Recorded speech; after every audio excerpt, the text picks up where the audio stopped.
We may learn as early as sometime today whether Louise Tro has a new place to live. The Liberian woman who tested negative for Ebola has been staying at a home owned by the Diocese of Dallas until she's able to find an apartment or a condo to rent. And Tro is the fiancée of Thomas Eric Duncan, who died in October. She's having trouble now finding anyone who will rent to her. Fox 4's Melissa Cutler joins us from Oak Cliff, where Tro and her family. Melissa, tell us where they've been staying and what's going on there.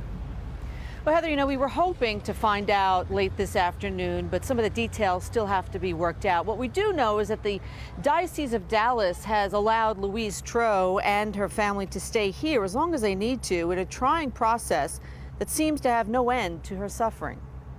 More than a week after being cleared from the Ebola watch list, county leaders say Thomas Duncan's fiancée, Louise Tro, and her family find themselves without a permanent home, because landlords, they say, are scared to rent to them.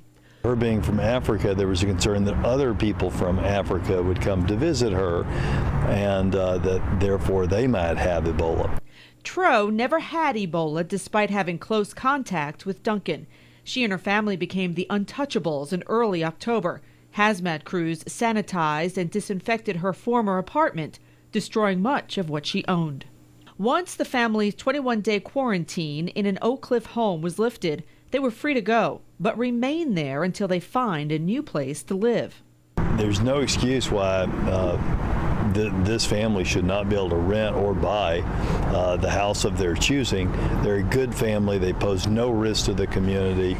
Tro's church, Wilshire Baptist, and private individuals offered to buy a condo, and if the HOA allows it, Tro will pay rent to the church. Legal experts say it's unclear whether federal or state laws regarding housing discrimination would apply in this case. I don't really see a clear legal recourse other than the court of public opinion.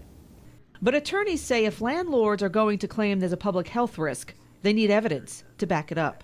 I can't say whether they're breaking a specific law. I think obviously it's not good policy. I don't think it's very good business, and it's certainly not good business ethics.